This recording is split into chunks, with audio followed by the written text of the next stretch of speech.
আজকে আমি বানিয়ে নেব বেগুনের চচ্চড়ি। তার জন্য কিন্তু আমি বেগুনটা ভালো করে ধুয়ে পরিষ্কার করে তারপরে কিন্তু টুকরো করে নিয়েছি। আর টুকরোটা ঠিক এরকম লম্বা লম্বা করে নিয়েছি। এখানে দুটো বেগুন নিয়েছি। আর টুকরো করার পর আমি নুন হলুদ মাখিয়ে নিয়েছি। এখন কিভাবে এই বেগুনের চচ্চড়িটা রান্না করব সেটা আপনারা দেখতে থাকুন। বেগুনের চচ্চড়িটা বানানোর জন্য আগে কিন্তু বেগুনগুলো ভেজে নিতে হবে। তার জন্য ওভেনে কড়াই বসিয়ে দিয়ে দিচ্ছি বেশ কিছুটা পরিমাণে সাদা তেল। তেলটা গরম হয়ে গেছে, তেলের মধ্যে ছেড়ে দিচ্ছি বেগুনগুলো আর সুন্দরভাবে ভেজে নেব উল্টে পাল্টে।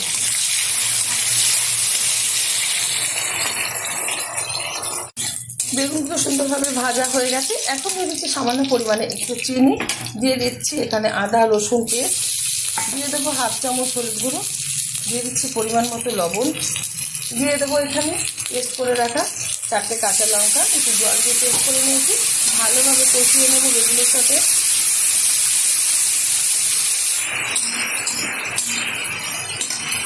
এটা কিন্তু কষাতে কষাতে রান্না হয়ে যাবে বেগুন চচ্চড়িটা, কোনো জল ব্যবহার করা যাবে না এখানে। বেগুন চচ্চড়িটা কিন্তু হয়ে গেছে, নামিয়ে নিচ্ছি। আর গরম গরম ভাতের সাথে এটা সার্ভ করবো, আপনারা অবশ্যই ট্রাই করবেন।